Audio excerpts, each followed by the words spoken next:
Inshallah, we'll be starting very soon. If you could make your way into the hall. Sallu ala Muhammad wa ali Muhammad.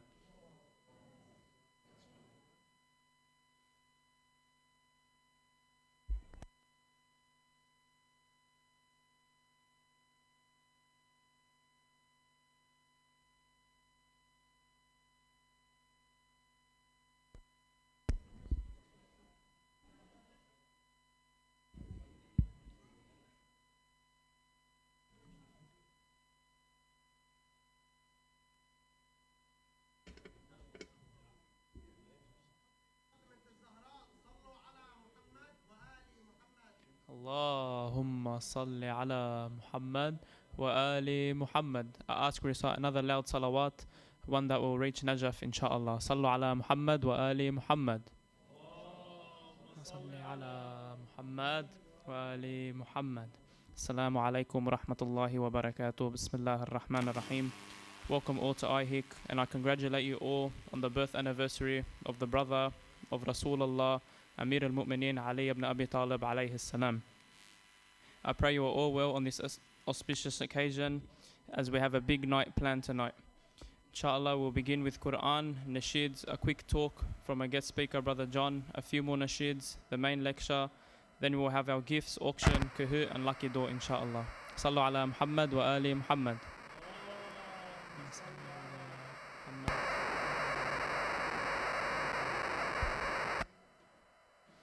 I now ask we invite Sister Manessa and Hajj Muhammad Naki to come up and bless this evening with a few verses from the Holy Quran. Sallu ala Muhammad wa ali Muhammad.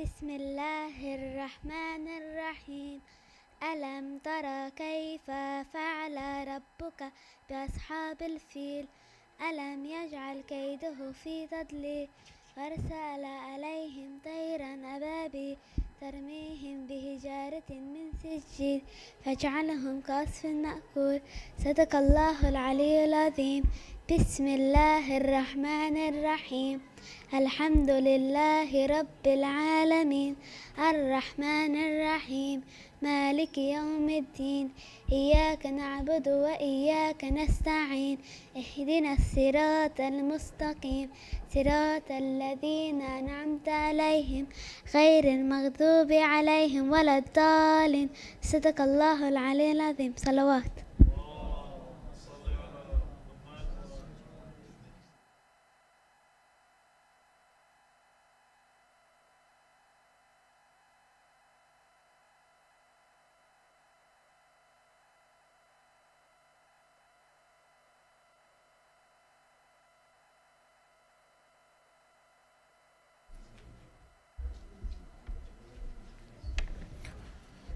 أعوذ بالله من الشيطان الرجيم بسم الله الرحمن الرحيم السلام عليكم جميعا ورحمة الله وبركاته. Wow, must have been a really rough week for everyone. Salawat ala Muhammad wa ali Muhammad. Salli ala Muhammad wa ali Muhammad.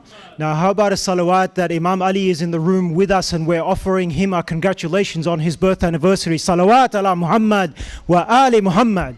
Allahumma salli ala Muhammad wa ali Muhammad wa ajil farajah. I want to make a couple of quick points before we invite Haj Naki for recitation of the Quran this evening. A couple of those points are that tonight is we're celebrating the birth anniversary of Amir al-Mu'mineen Ali ibn Abi Taleb alayhi salam.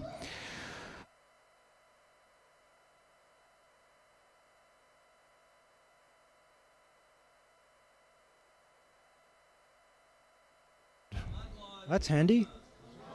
Good? Yep. Okay, there we go. We're back. All right. So somebody wanted me to take a breath. Thank you.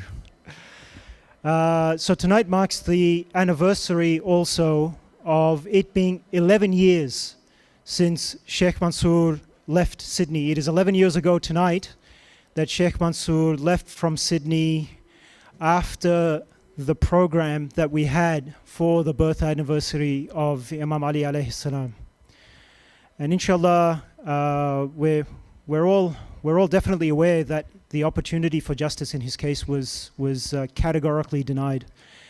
And it is a gross injustice, not just what happened to him in the way that it was handled, but what happens to people all around the world every single day. There are gross injustices every single day against people who are less able, less capable, and less fortunate than us or Sheikh Mansour in his case. But I just wanted to share with you that small reminder that it has been 11 years, and tonight is the anniversary of Sheikh Mansour's departure. But I also wanted to mention that tonight there were a handful of other people who were very much connected to the center and were very, very, very big and very expressive supporters and lovers of Imam Ali alayhi salam. And one of those was Brother Faramaz. The carpets that you are sitting on at the moment, that the chairs are on, that you prayed on this evening, were actually laid on the floor by Brother Faramaz not too long before he passed away, to be honest with you. And he passed away, I can't believe how long it's been already. It's I'm sure that somebody can correct me, but it's at least 4 years, perhaps 5 years now that he passed away. A lot of the work that you see in the center, a lot of the renovations, and a lot of the repairs that were done to the center were courtesy of Brother Faramaz, and he would very quietly come in at different points of the day and night when nobody was around, and he'd do the work. He'd say, whatever you have for me, I'll do it. And would often not even accept payment for the materials that were needed to do the job.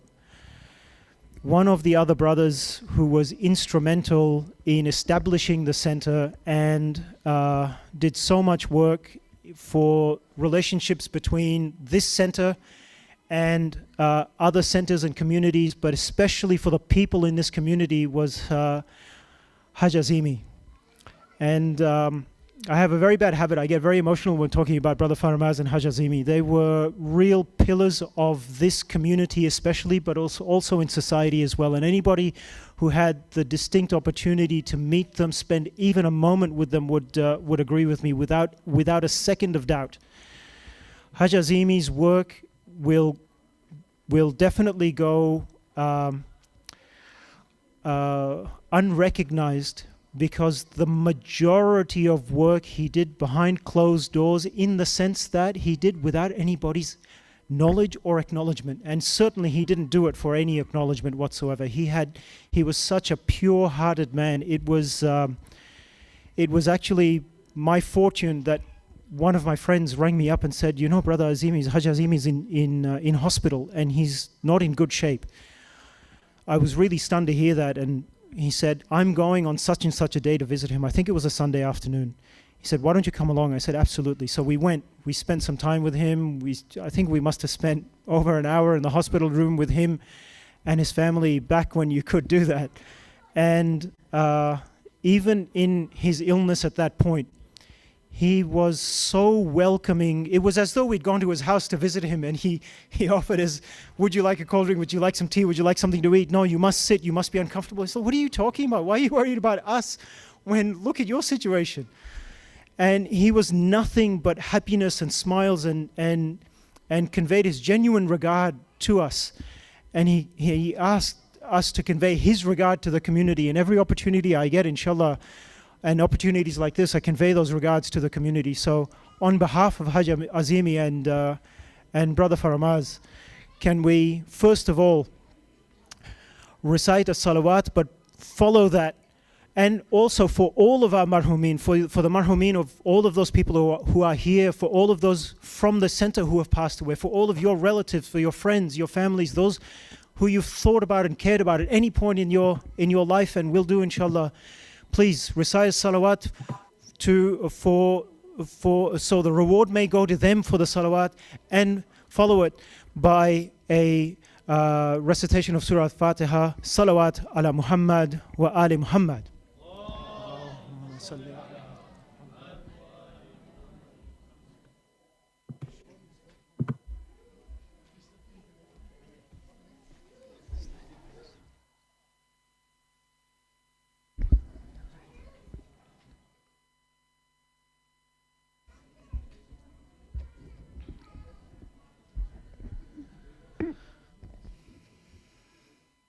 صلوا على محمد وآل محمد. اللهم صل على. أعوذ بالله من الشيطان الرجيم.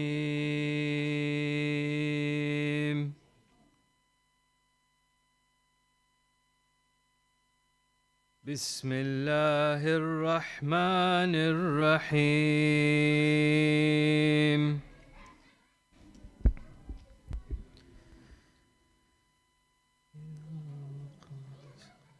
إذا وقعت الواقعة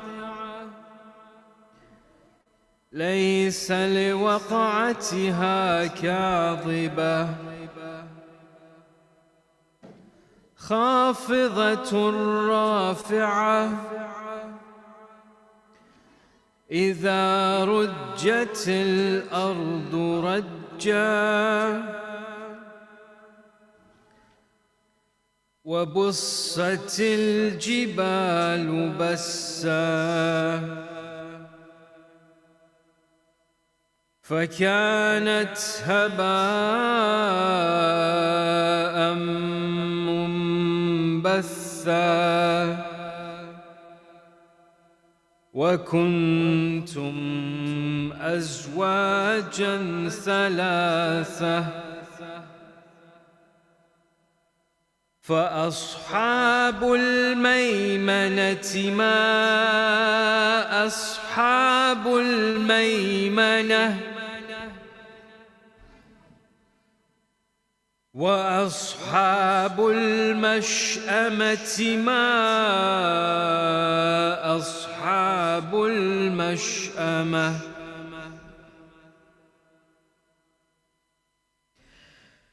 والسابقون السابقون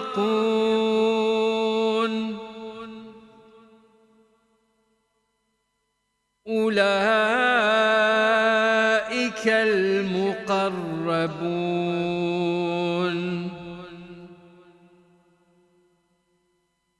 في جنات النعيم.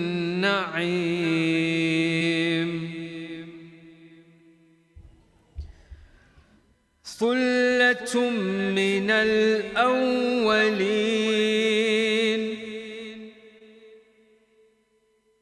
وقليل من الآخرين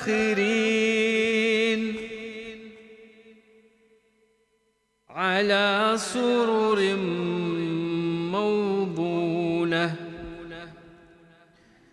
متكئين عليها متقابلين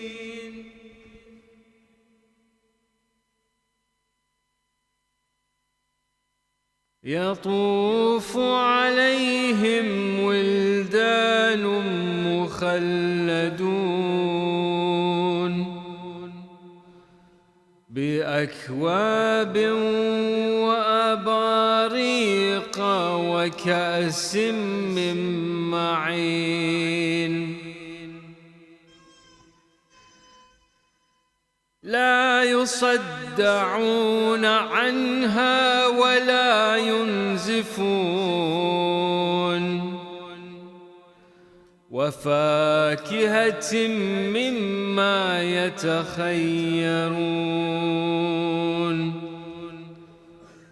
صدق الله العلي العظيم. صلوا على محمد وآل محمد. صلوا على محمد وآل محمد. You can get to that shit.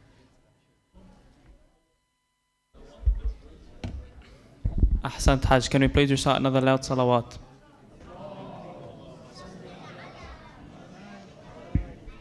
Before I continue, there is an announcement that the up-and-coming ladies-only dinner celebrating the life of Sayyidah Zahra alayha salam, the tickets are now available. They're $50 each, $30 for children and $10 for childcare for children aged between 1 and 5. If you'd like to purchase a ticket, please say one of the sister volunteers, and they will inshallah direct you for that.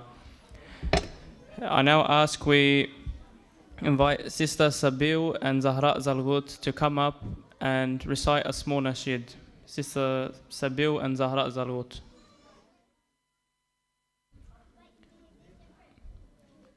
While they find them, can I ask all the Jawads or Taqis to put your hand up as you receive a small gift? If there are any Jawads or Taqis in the crowd, put your hand up. Sallu ala Muhammad wa ali Muhammad.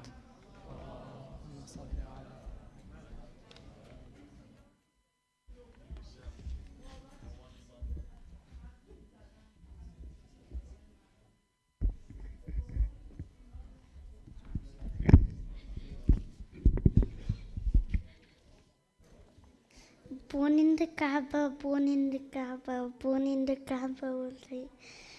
The walls opened for his mother, Imam, Imam Ali. He was our first Imam, he was our first Imam. Yes, he was our first Imam born to Fatima bint Asad. Imam, Imam Ali. Married to Fatima, married to Fatima, married to Fatima, he is the father of Hassan. Imam, Imam Ali. He was so generous, he was so generous. He was generous to everyone. He's to the orphans and the children. Imam, Imam Ali. He was so brave, he was so brave, he was so brave and strong.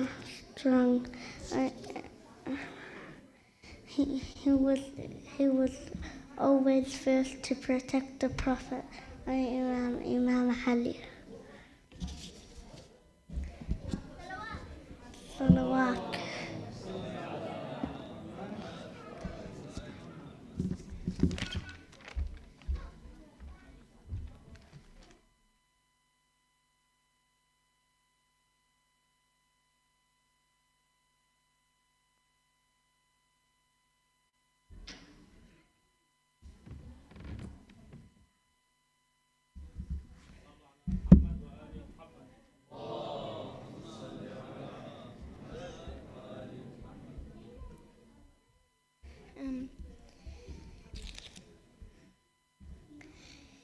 Imam Ja'far al-Sadiq said, at that time that Abbas ibn Abdul Muttalib and Yazid ibn Ganab were seated, and Bani Hashim and Bani Abdul Aziz were sitting in front of the Baytul Kaaba when Fatima bint al-Sad arrived and stood near the Kaaba.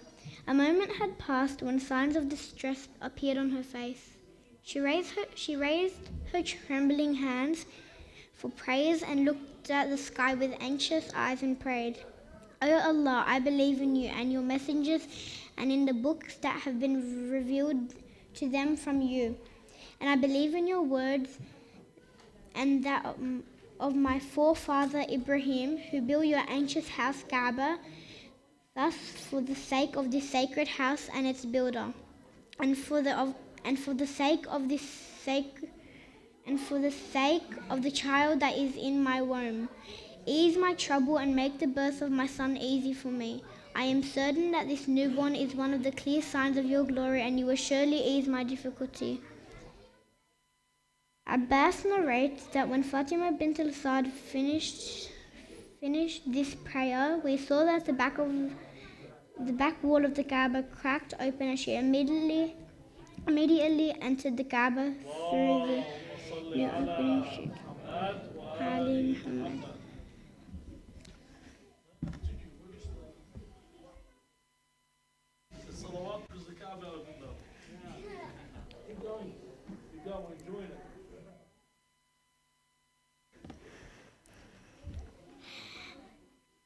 And the wall of the Kaaba cracked open, and she immediately entered the Kaaba through the new opening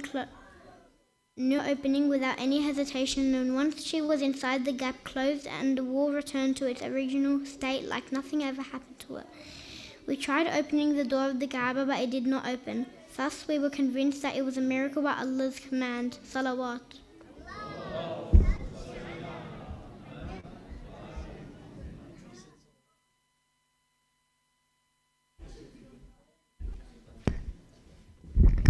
Ahsan, Sister Sabil and Sister Zahra, can we please recite another loud salawat?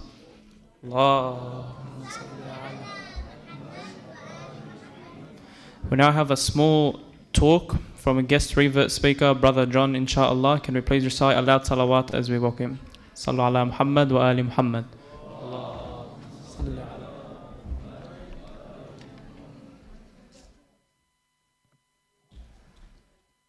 Salam alaikum all.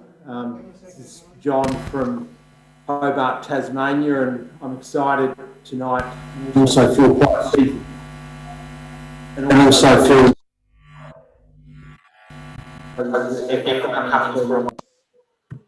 hello. So I'm here at the Shia Association of Al-E-Bay tonight in Tasmania, celebrating the birthday of Imam Ali. There's about 100 people here, and I apologise about the noise. And it's tonight I wanted to talk about my, I guess you could say, 15-year journey to Islam. And basically, I grew up in a Christian family. I had a very strict Christian mother, and my father was an atheist, and I felt very confused most of my life about religion, and I guess you could say I was just a typical sort of Western guy, just going out and drinking and partying and that sort of thing. And my interest in Islam actually started during the Iraq War, and I started doing a lot of research into human rights and the suffering that people were going through all over the world. And I think just at the introduction of this tonight, the social justice side was what had a big impact on me, and I noticed that a lot of Shias in particular were struggling over in the Middle East. And there's something very special about the Imam Hussein Centre for me, because it was actually around 2005 when I first reached out to Islam, around 2005, 2006. And I remember it was actually quite random, but it was Sheikh Mansal Lagai that actually answered the phone call that I made from Hobart in Tasmania. And I spoke to him for about 10 minutes just about these feelings I had about the state of the world and all the different concerns I had, particularly an empathy that I developed for people that were struggling in Iraq and places like that. And then I kind of just hung up the phone, still feeling quite confused about everything, about religion and Islam. And it must have been probably for 3 or 4 years I was still questioning and wondering. And I did venture some Christian churches as well, but I just found that I could never really relate to what I experienced was a fairly open-minded attitude to drinking. And I used to raise to a lot of people I met in Hobart that were Christians about all the struggle that was going on in Iraq and places like that all over the world, and there didn't really seem to be any concern about it. But the next thing I knew was that Sheikh Mansal Lagai was in the process of fighting a deportation, and in a strange sense that actually made me even more interested in Islam rather than be a frightening experience. And the experience that Lagai was going through, and I guess in a sense I felt I was going through, reminded me a lot of the interest I developed in the Battle of Karbala, when Hussein, the grandson of Muhammad, was struggling against the Umayyad dynasty. And I felt like Lagai was kind of going through that in a sense with what was happening here. And I also felt like I was sort of experiencing some of that by almost having a fear of reversion. And 2010 came and he went back to Iran. And I started doing a lot of reading on Iran, and my understanding was that there was a very large Shia community in Iran, and I was sort of here in Hobart and didn't know many Muslims. And in 2015, I decided to sort of follow his footsteps and go to Mashhad. And initially that started because I wanted to find a wife. And in 2014, I went to Kiran.com and found a girl called Malahi, who's with us tonight online, and decided I wanted to find a wife. And we were talking for about a year, and I decided to meet her in Mashhad. And I also wanted to meet up with Lagaya. And I went to Mashhad in 2015, but I was still partly questioning, and we got engaged in 2015, and I came back to Australia, and we were working on a partner visa for Malahi to come to Australia, and she wasn't able to come here, and again it reminded me of, I guess, a sense of Lagaya not being able to come back to Australia. And I went back in 2018 again to Iran, and it was that time when I was there for the Muharram, and I made my official reversion to Islam on the day of Ashura at the Imam Reza Shrine. And I feel like it was something I was very patient about, and I wasn't impulsive about. It took 15 years of thinking to do that. And I suppose for me, when I made the reversion, it felt like my soul was sort of being sucked out, in a sense, sucked up into the sky. And it felt like my old identity was sort of disappearing and I was being reborn. But probably the most deep part about it was the importance of having a sense of sincerity, a sense of being honest with myself and honest with other people. I've just got some notes here. I'm just going to go through. I suppose, though, I have to say that it was actually my reading on Kabbalah that had the biggest influence on me, because I felt like personal struggles that I was having sort of could become like a spiritual experience. And I also felt that the struggle that the world was going through, rather than have to go into this deep depression, there was a spiritual experience to come for it. And I think, just going back to Lagaya again, it was actually the struggle and the oppression that he went through, like Hussein went through, that actually helped with my reversion, in a sense, and being able to grow from this rather than be silenced by it. But it is, I was going to talk more about Hussein, but it's Ali's birthday, so I did want to sort of just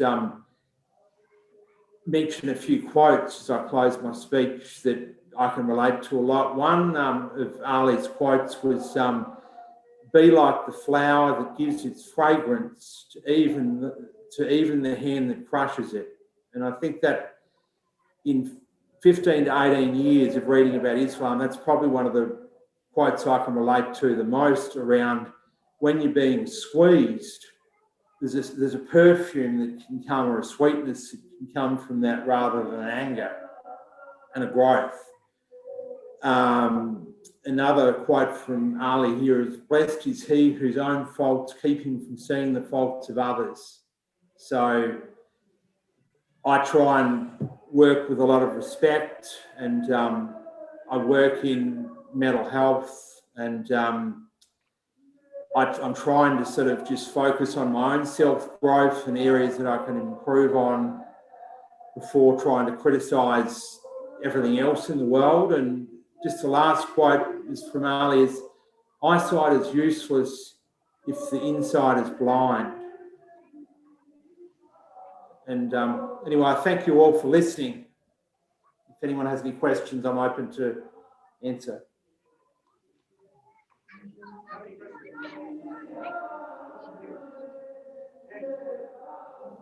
Did your fiance get a visa? You said she's with us online. Did she get a visa? Malahi's in online, yes. She hasn't come to Australia yet? No, she hasn't. No. We applied for a tourism visa and that was declined, and then we applied for a partner visa and that was declined as well. And we're hoping, that's one of my goals, sort of as COVID starts to settle down. Yeah. Inshallah, we'll pray for you tonight. Sorry? We will pray for you tonight to get your visa. Mercy, Jazakallah, thank you.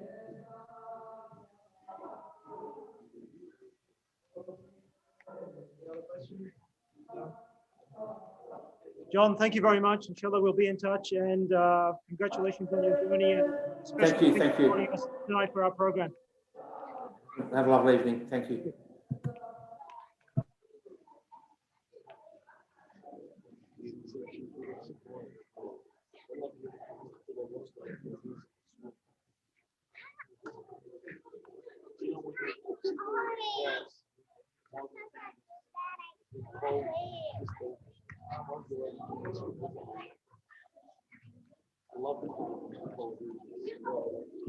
Thank you, Brother John. Sallu ala Muhammad wa ali Muhammad.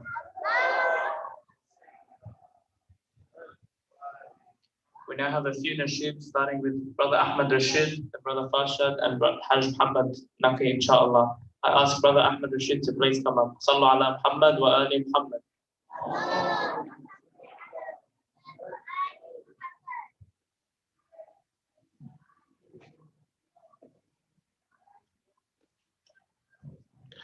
صلوات على محمد وآل محمد. Assalamu alaikum, brothers and sisters. Tonight I prepared a nasheed in English. It's a very familiar one, so if you can, as much as you can, raise your voices. Inshallah, we can send our voices to Najaf tonight, and Imam Ali is hearing our words. Salawat ala Muhammad wa Ali Muhammad. علي علي مولاي علي علي مولاي علي علي مولاي علي علي علي مولاي علي علي مولاي علي علي مولاي علي all together علي علي مولاي علي علي مولاي علي علي مولاي علي علي علي مولاي Ali Mawla, Ali. They say I'm crazy for Abul Hasanain. I say I'm crazy, psycho and insane. He was the one who in prayer gave charity. How can I know him and keep my sanity?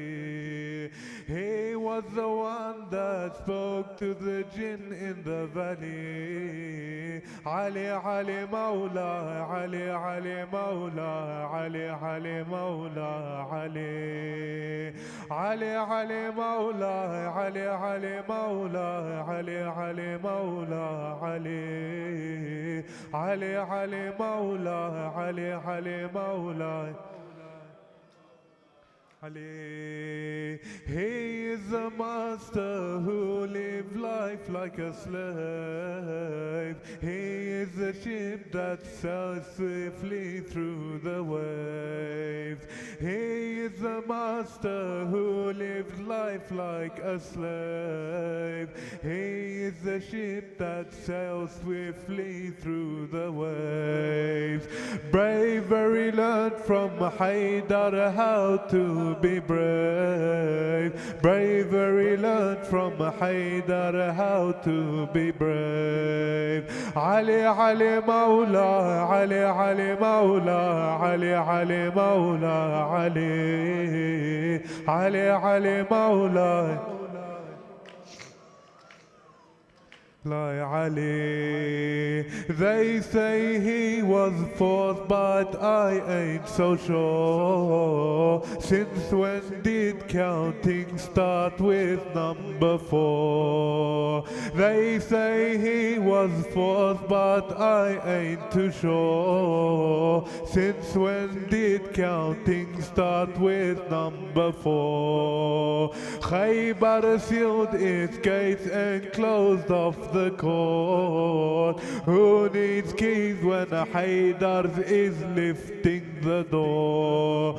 Who needs keys when Haydar's lifting the door?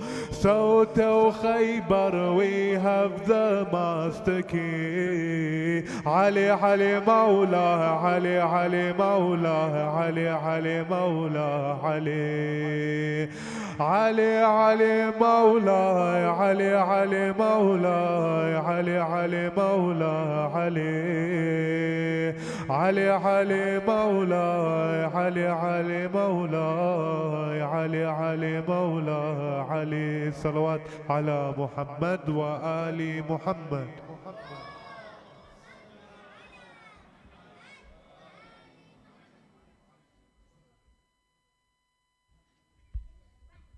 Ahsant, Brother Ahmed. Can we please just start another loud salawat for that beautiful nasheed?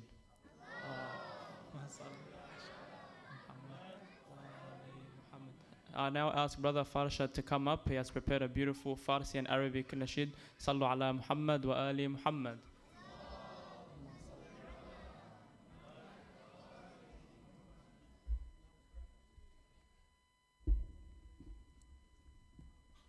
السلام عليكم. صلوات على محمد وآل محمد.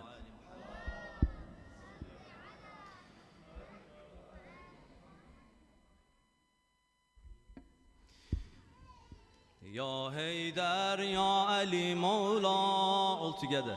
Ya Haydar, Ya Ali Mawla, Ya Haydar, Ya Ali Mawla, Ya Haydar, Ya Haydar, Ya Haydar, Ya Ali Mawla, Ya Haydar, Ya Ali Mawla, Ya Haydar, Ya Ali Mawla, Ya Haydar, Ya Haydar.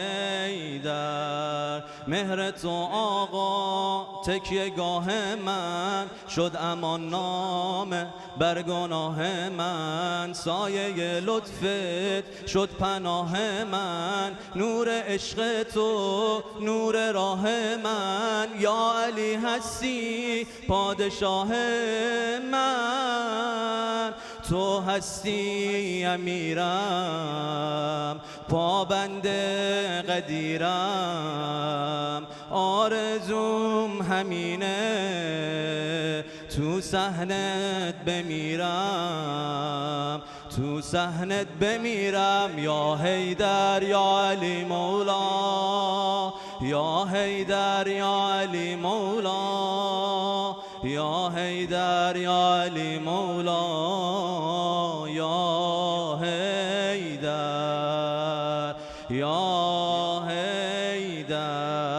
علی العلا باسم من سما هو من عرشي، يا علي نادى قول بالزهر بإذن ذي النجوى. ولمن والاه عاد من عادى للهشر وياك يا ولي الله. قسبا على العادي يا حيدر أنادي، وبروحي أطوفك يا كعبة فؤادي، يا كعبة فؤادي. يا حيدر يا علي مولا، يا حيدر يا علي مولا، يا حيدر يا علي مولا، يا حيدر يا حيدر. شاه مردانی تکیلی حیدر شاه مردانی، تکیلی حیدر شیر یزدانی، ساقی کوثر فاتح بدر و فاتح خیبر، چون که می جنگی در صف لشکر ذوالفقار تو میکنه محشر، ضربه هاش یکیه همتایی نداره، عالم در شگفت از تیغ ذوالفقاره، همتایی نداره. یا حیدر یا علی مولا، یا حیدر یا علی مولا، یا حیدر یا علی مولا، یا حیدر یا در حيدر الكرار مالك افنيني افتي لترابك مهجة عيني، هو بأبو الحسنين من عجن طيني، من نبي الدار نظرتك فيني، شيئة واتباهه هو بعلي ديني، دلالي وضميري كل شدة نسيري، خادم أنا بهتف بس حيدر أميري، بس حيدر أميري. يا حيدر يا علي مولا all together، يا حيدر يا علي مولا، يا حيدر يا علي مولا، يا حيدر يا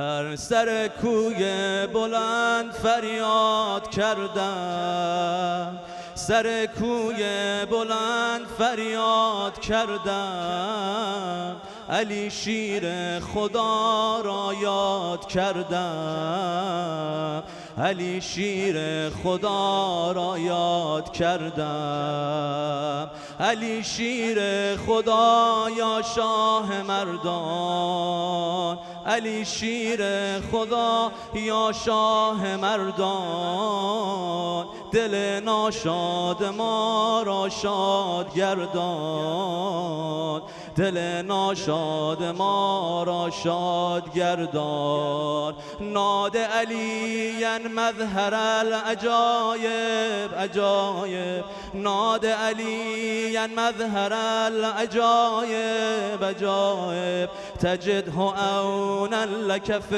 النوائب نوائب، كل هم وغم سينجلي، كل هم وغم سينجلي، بعظمتك يا الله، بنبوتك يا محمد، بولايتك يا علي يا علي يا علي يا علي يا علي يا علي يا علي يا علي يا علي يا علي يا علي يا علي يا علي يا علي يا علي يا علي صلى الله عليك يا أمير المؤمنين، صلوات على محمد وآل محمد.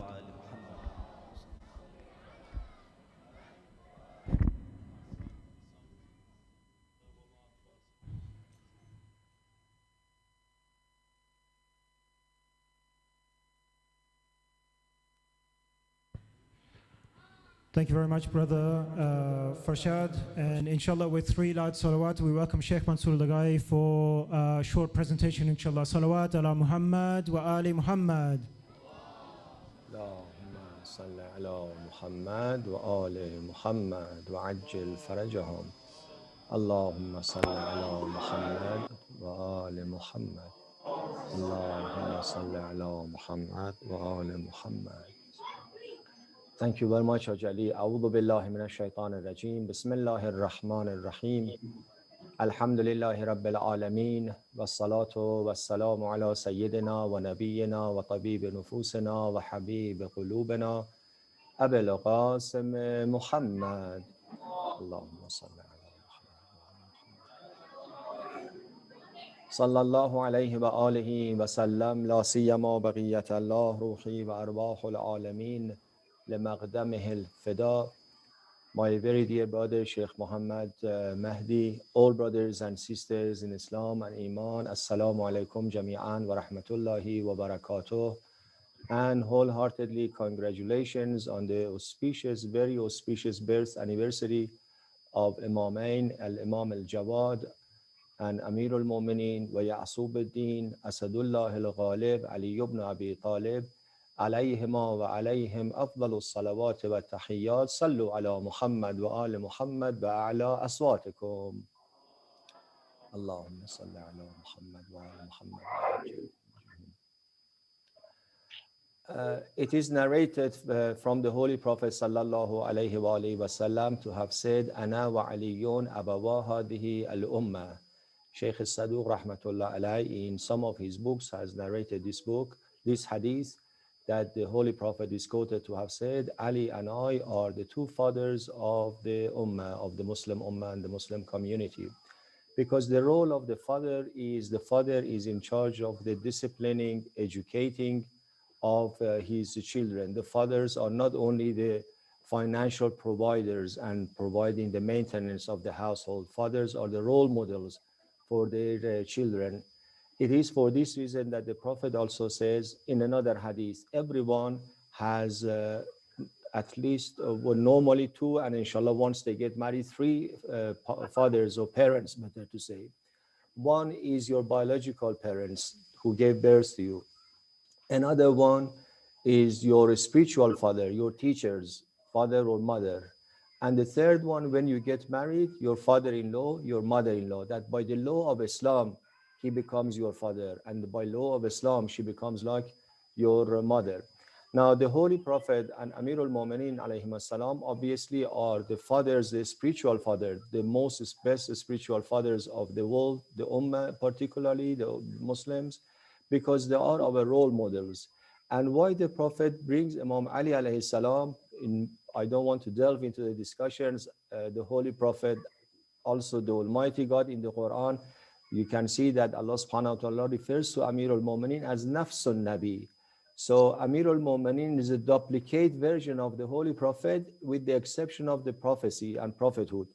So both together are the teachers of the Ummah in that sense that the Prophet is bringing the mission and the prophecy and the prophethood, and the continuation of the prophethood continues through the walayat and the imamat that began with Amir al-Mu'mineen alayhi afdalus salawat wa tahiyyat. For this reason, it is so well fitting to celebrate also the birth anniversary of Amir al-Mu'mineen, Imam Ali alayhi salam, as the Father's Day.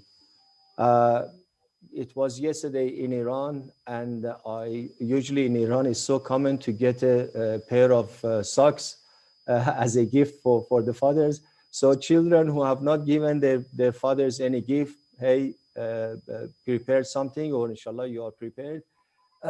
Inshallah, on behalf of the community, my humbleness and all the members, volunteers at Imam Hussein Islamic Center, also we want to introduce definitely the father of the year and the years to come as well. Surprise for him tonight. He doesn't know, you don't know who I'm talking about. Let me look at the crowd and see if I can see him.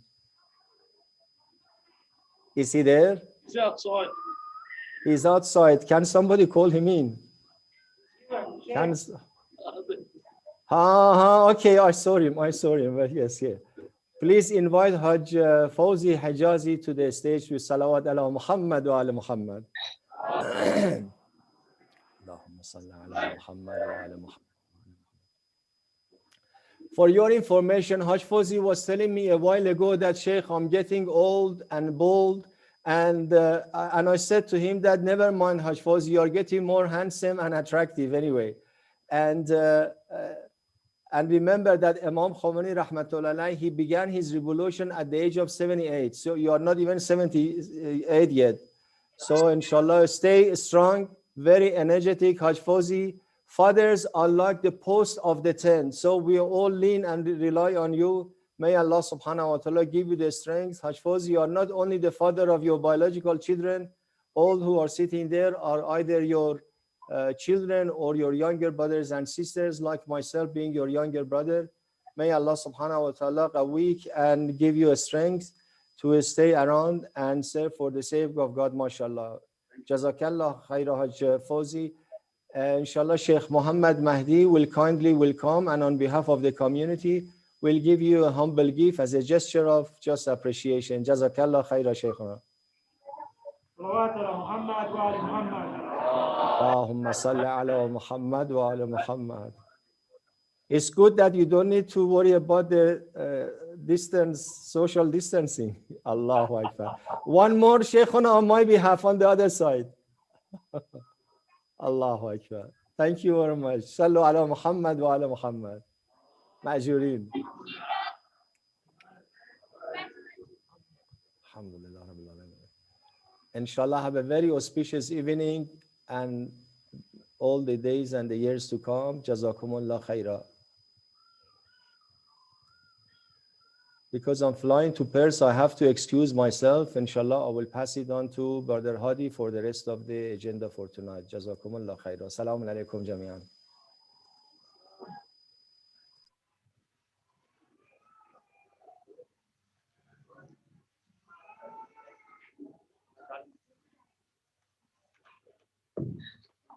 Ahsan Sheikh Mansour. I'd like to thank all the volunteers, in particular Hajj Fawz and all those who dedicate their time and money to make sure all these events can take place. I ask we recite aloud salawat for all of them. Sallu ala Muhammad wa ali Muhammad.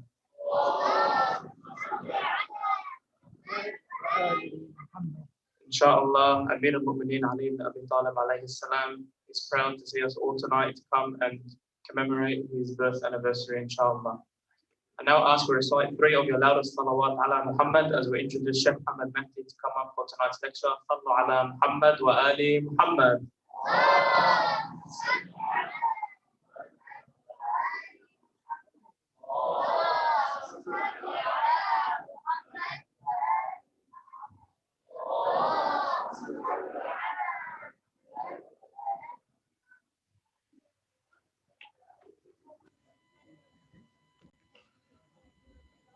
أعوذ بالله السميع العليم من الشيطان اللعين الرجيم بفضل الله بسم الله الرحمن الرحيم الحمد لله رب العالمين والصلاة والسلام على محمد وآله الطيبين الطاهرين.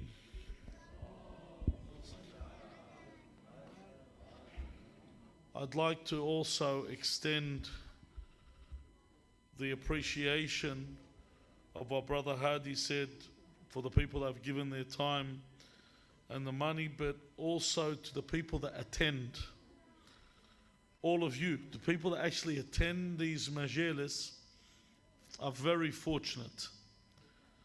And if you want to compare the difference between you that attend and make this majlis amir to those that sit at home and watch it for a live stream, there's no comparison. It's like someone giving an ocean in the way of God and someone giving a drop of water. No comparison. Because the fact when you attend here, you let people know that this is a day that has a benefit and your attendance is much appreciated, and you are like the people that invested their time in helping the center. Because without you, there is no congregation for the remembrance and celebration of the birth of Amir al-Mu'mineen. Sallu ala Muhammad wa ali Muhammad.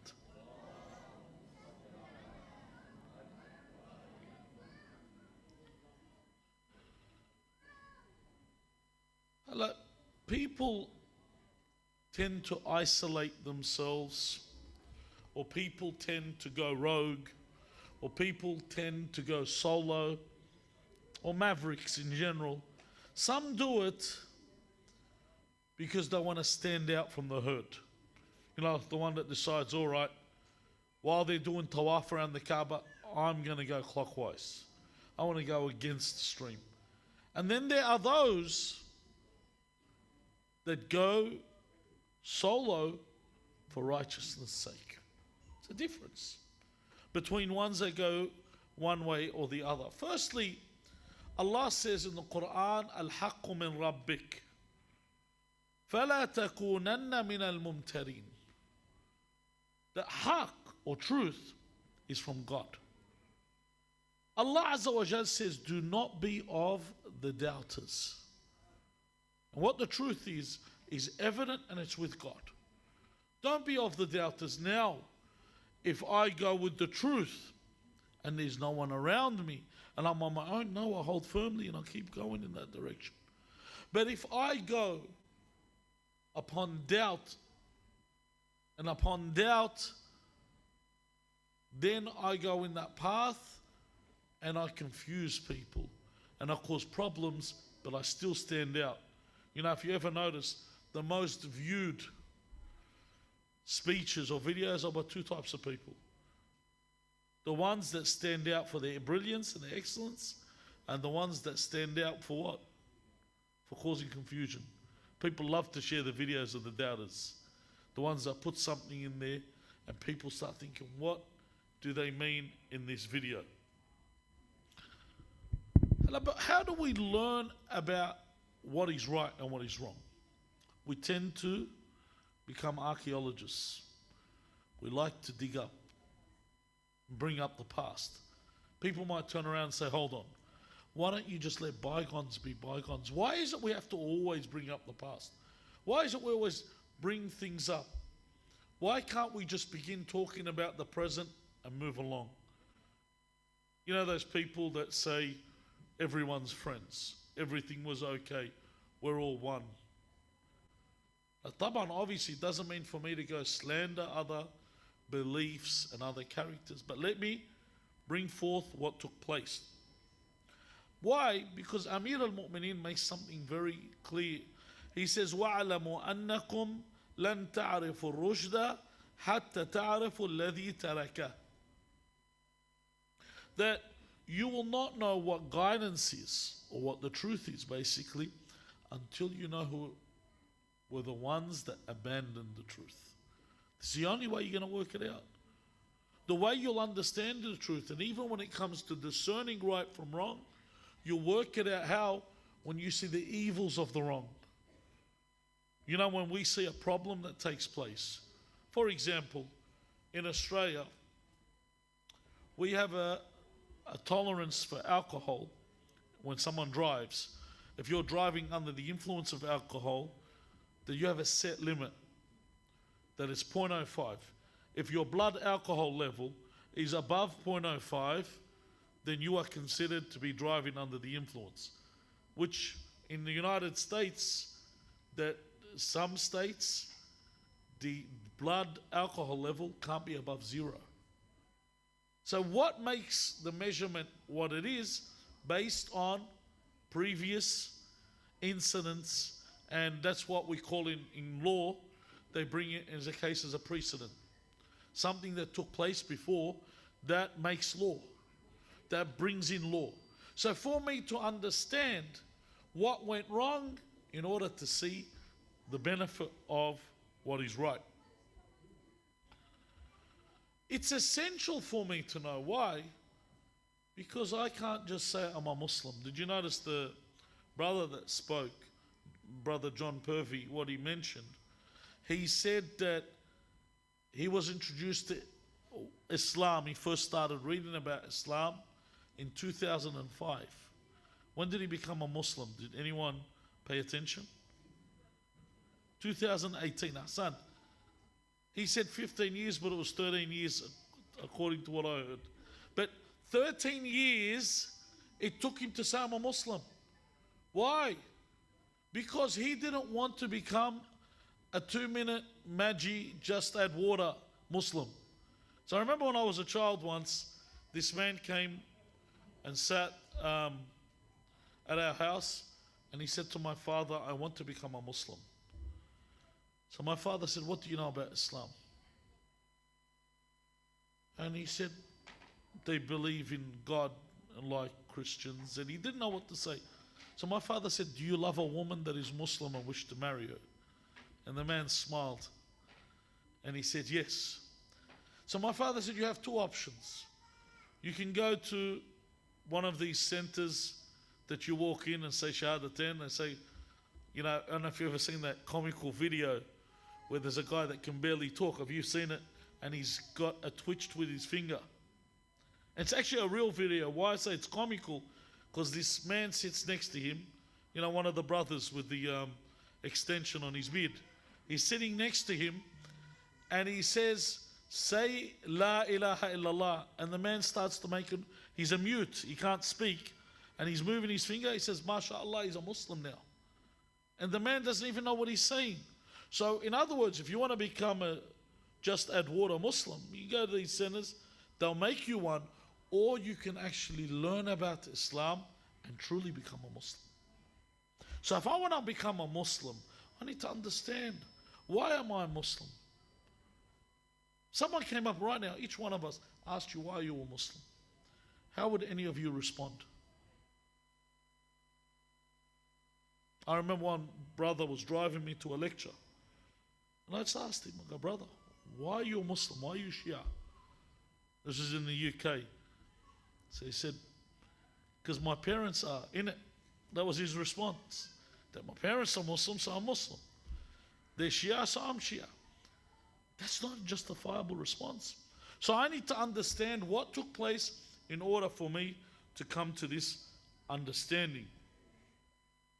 Now, in a hadith that I mentioned for Amir al-Mu'mineen, that you will never know guidance until you know who abandoned it. In another hadith, which continues this, he says, وَلَمْ تَأْخُذُوا بِمِيثَاقِ الْكِتَابِ حَتَّى تَعْرِفُوا الَّذِي نَقَضَهُ وَلَنْ تَمَسَّكُوا بِهِ حَتَّى تَعْرِفُوا الَّذِي نَبَذَهُ وَلَنْ تَعْرِفُوا الضَّلَالَ حَتَّى تَعْرِفُوا الْهُدَى. You will never know the pledges of the Quran until you know who broke them. And you'll never be able to cling on it until you know who forsook it. And you will never know misguidance. Know misguidance until you know guidance. So it reciprocates. I need to know both for me to understand right from wrong. So when I see it before me, it's displayed before me in a picture, I have the complete picture. See, when I conceal everything from the people, and people have a tendency, brother, don't talk about this issue, don't talk about that, you might upset somebody. When you do that, see, it's wrong. Don't get me wrong. I want you to understand something. Anyone that gets up on TV or in a speech and starts slandering other people doesn't benefit Islam. That's a fact. If you see him, he gets up, starts cursing ulama, cursing figures from other religions, this person is not serving any benefit to Islam. But a person that conceals history as well is also not benefiting Islam. I have to say what took place without saying, for example, this accursed so-and-so said this. I'll just say this person said that. And it speaks for itself. Inside your heart, you know, to say Salamullah alayh or La'natullah alayh. Inside your heart, I don't need to be able, I don't even need to lead you into doing this. You know what to do. You know where it takes you to this. One story that really affected me one day was a story of, if any of you, obviously the older people here, remember a alim by the name of Sayyid Muhammad Qadim al-Qazwini rahmatullah alayh. He was one of the pioneers for the Shia in Australia. He came to Australia in the very early stages. He was one of the main contributors to the building of Az-Zahra Mosque. You know, he was one of the people that managed to get the finances. He was a scholar, he was a writer, and he was a reciter. He covered every facet.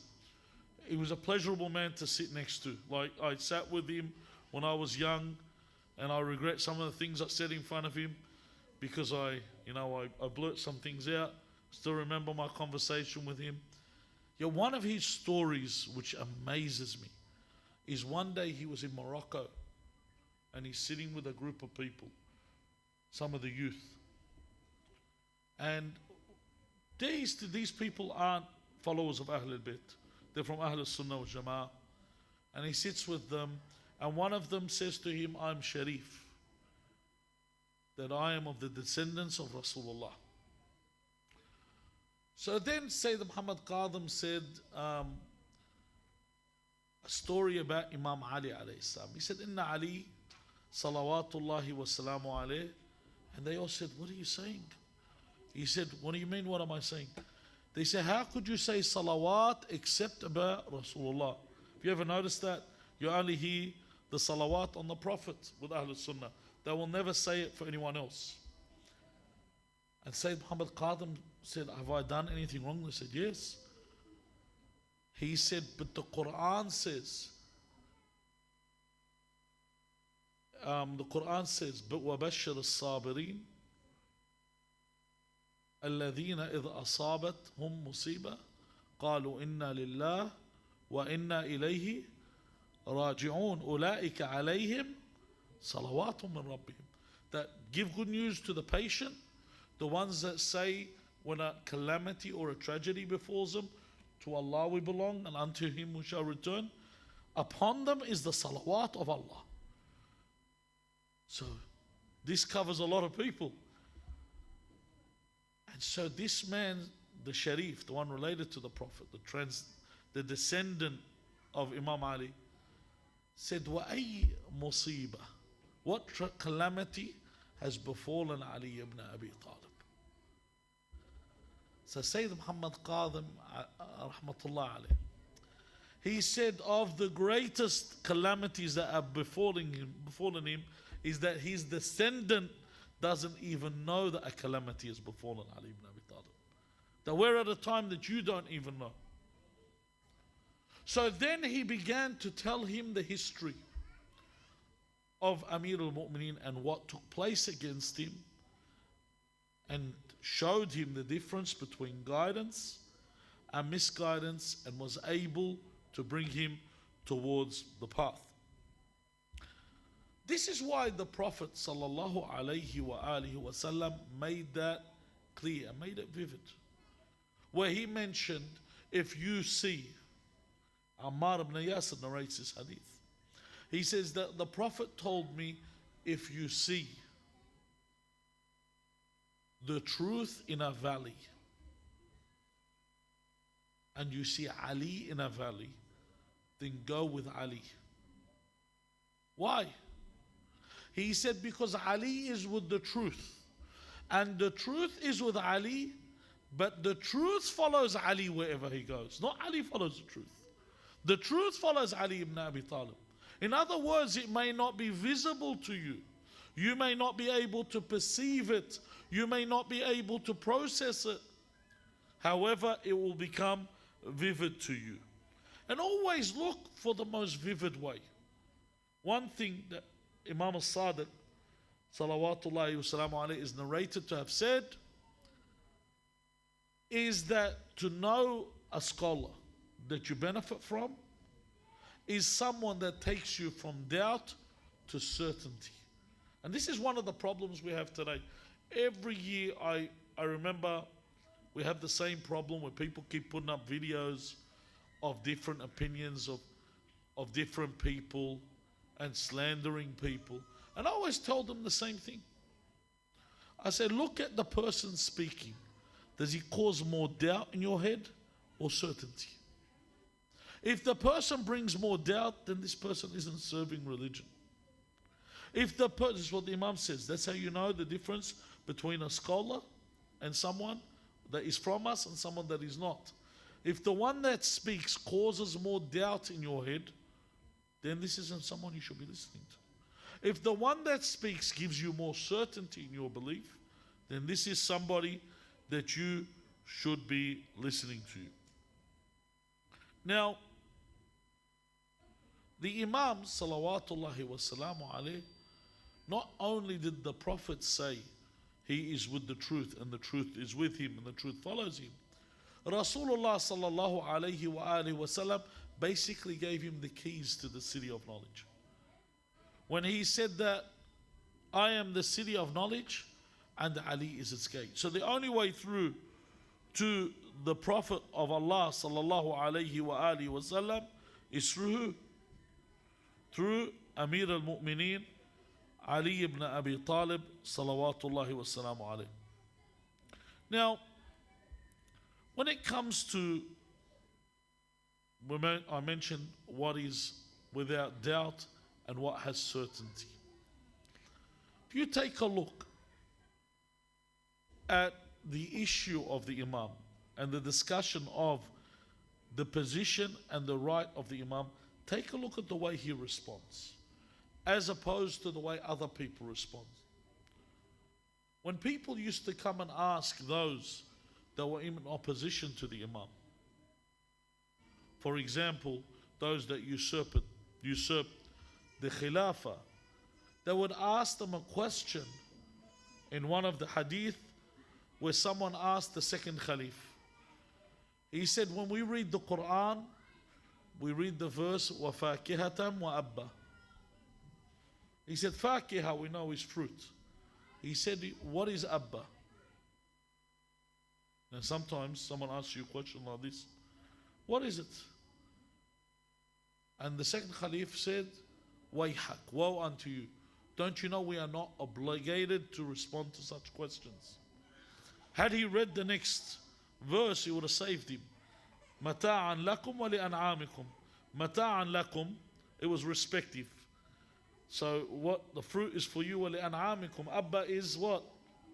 Shrub and grass.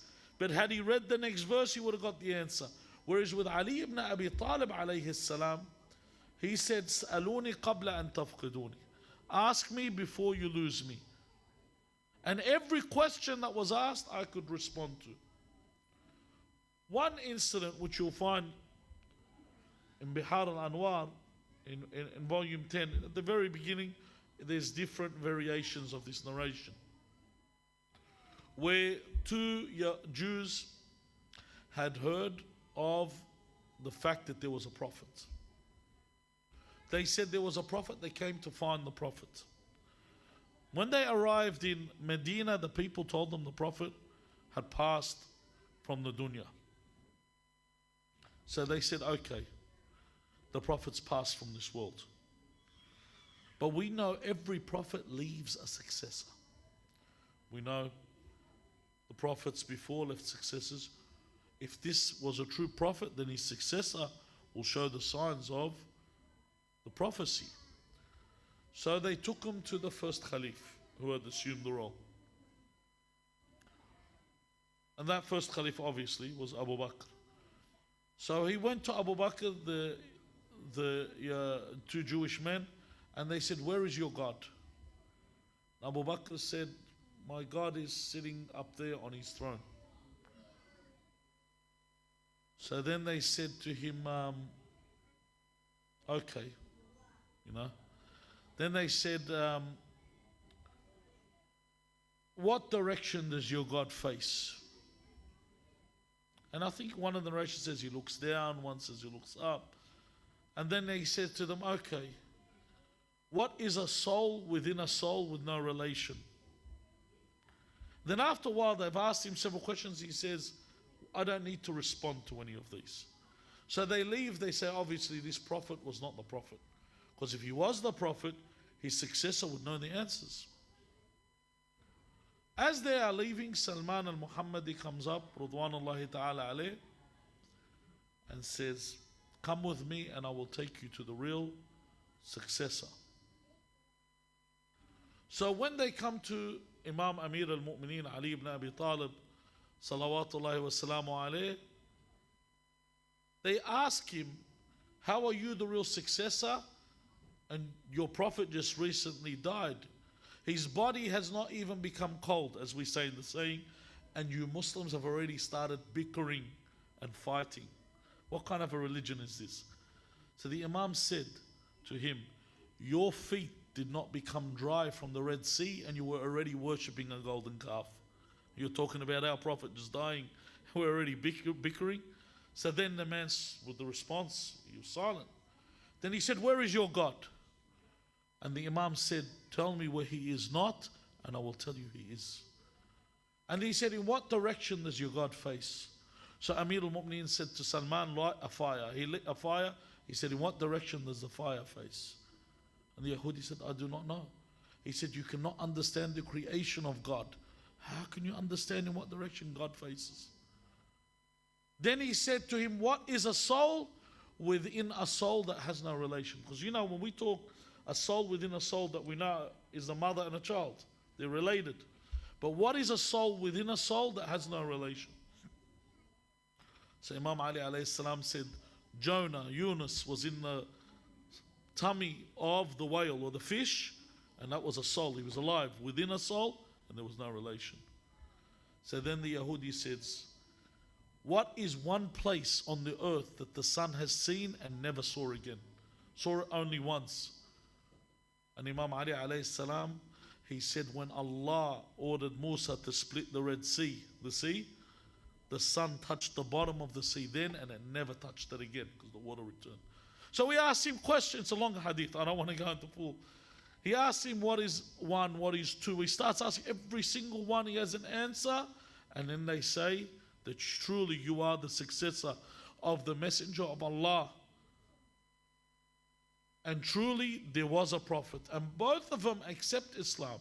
Once the truth is made vivid, one of them is martyred in the battle of Siffin. The other one is martyred in the battle of Nahrawan. So when they came to Islam, from what? From seeing the difference of what? Misguidance and guidance. Truth and falsehood. You have to show this. For me to sit back and make it that everyone was friends and as we say in Lebanese, Amil Abu Bet Biyut, this person visits that person, that. It's like you're watching Neighbours or Home and Away and people are enjoying a television show where everyone's friends. It's not the truth. It's not the truth. So I need to show people the difference of misguidance and guidance so they can see the truth. So they can understand what is right and what is wrong. And even when I take a look at how many things they try and take away from Imam Ali. Once I was listening to the radio station. What's the one that they have, the one that's run by the Ahbesh? What's it called, 97.1? I don't know what it's called exactly. But one of those stations, and they asked how many people have been born in the Kaaba? And in my head I'm thinking this is easy. And then they mentioned two people I have never heard about. Ma anzalallah, al-anzalallah bihim min sultan. And they said this man and that man, and not Imam Ali alayhi salam. They wouldn't even admit him. He wouldn't even be mentioned. I said, Allahu Akbar. How much this man is hated by people. It reminded me of a book. My brothers, I've read this book, and you will not believe what I'm about to tell you. My brothers and sisters, sorry. This book was called The 40 Greatest Warriors in Islam. And I swear, I kid you not. Number one, they had Khalid ibn al-Walid. And honestly, if you actually research, Khalid was one of the biggest cowards. He wasn't like, if I'm going to put warriors, I'd put like Marhab. If I'm not going to put Ali ibn Abi Taleb, I'd put the real warriors. But they had him as number one. They called him the unsheathed sword of God. You know? But do you know what killed me is I went through two names were not present in the 40. Did you know that? Do you know who those names were? Hamza, the son of Abdul Muttalib, and Ali ibn Abi Talib. They were not mentioned in the top 40. You imagine the hatred to this point that I would remove the name of the greatest warrior in Islam. And this being the birth of Imam Ali alayhi salam. If you sit there and research the history of Islam, you will find from the beginning of Islam, the first person, if you ask, if we were in trivia right now, and I asked you, who was the first person to accept Islam? Ali ibn Abi Talib. Who was the first person to kill someone in a battle for Islam? Ali ibn Abi Talib. Who was the one in every single battle? That was the one that conquered, it'd be Ali ibn Abi Talib. Who is the one that gave charity while they were praying? Ali ibn Abi Talib. Every single quality that is mentioned, the best quality, so much so that Rasulullah sallallahu alayhi wa alihi wasallam said in a narration, Aliyun khayrul bashar, faman aba faqad kafar. He said Ali is the greatest of mankind, and whoever rejects this, then has disbelieved. Someone might say, oh, what about Rasulullah? Rasulullah sallallahu alayhi wa sallam, as the Quran mentions, is nafsu Ali ibn Abi Talib. Ali is nafsu Rasulullah, as mentioned in the Quran. Anfusana wa anfusakum. So when he mentions that I and Ali, as Sheikh Mansour mentioned the hadith, do you remember what the hadith Sheikh Mansour said? What was it? He said, Ana wa Ali abaway hadhihi al-ummah. Ali and I are the fathers of this nation. It's a celebration, and I'll leave it at that. I really had to summarize because I don't want to be up here for too long. I ask Allah Azza wa Jal on this day. Now this is the most important part. That you're here, you've attended. This is a Friday night, you've sat here instead of sitting at home or doing something else. You've come, this is the time for you to pray. You say, oh Allah, I left hanging out, mucking around with other people. I've come here to remember the birth of Amir al-Mu'mineen. That I've come here. This is the point where you turn to God. Believe me. So ask Allah for whatever your hawa'ij are. We'll ask Allah on this night that no one leaves the center without their needs being fulfilled. We ask Allah Azza wa Jalla on this night that no one leaves the center with even a speck of sin that they will be even questioned about. We ask Allah Azza wa Jalla on this night to give us all a guarantee to keep us out of the fire of hell. And most importantly, we ask Allah on this night to hasten the reappearance of our master Al-Hujjat ibn al-Hasan al-Mahdi, arwahuna fidah. Bismillah ar-Rahman ar-Rahim. Allahumma salli ala Muhammadin wa ali Muhammad. Allahumma qul li waliyika al-Hujjat ibn al-Hasan salawatuka alayhi wa ala aba'ih في هذه الساعة وفي كل ساعة وليا وحافظا وقائدا وناصرا ودليلا وعينا حتى تسكنه أرضك طوعا وتمتعه فيها طويلا برحمتك يا أرحم الراحمين. وإلى أرواح المؤمنين والمؤمنات وإلى أرواح موتانا وموتاكم ولشفاء المرضى وقضاء الحوائج رحم الله من قرأ سورة المباركة الفاتحة مع الصلوات.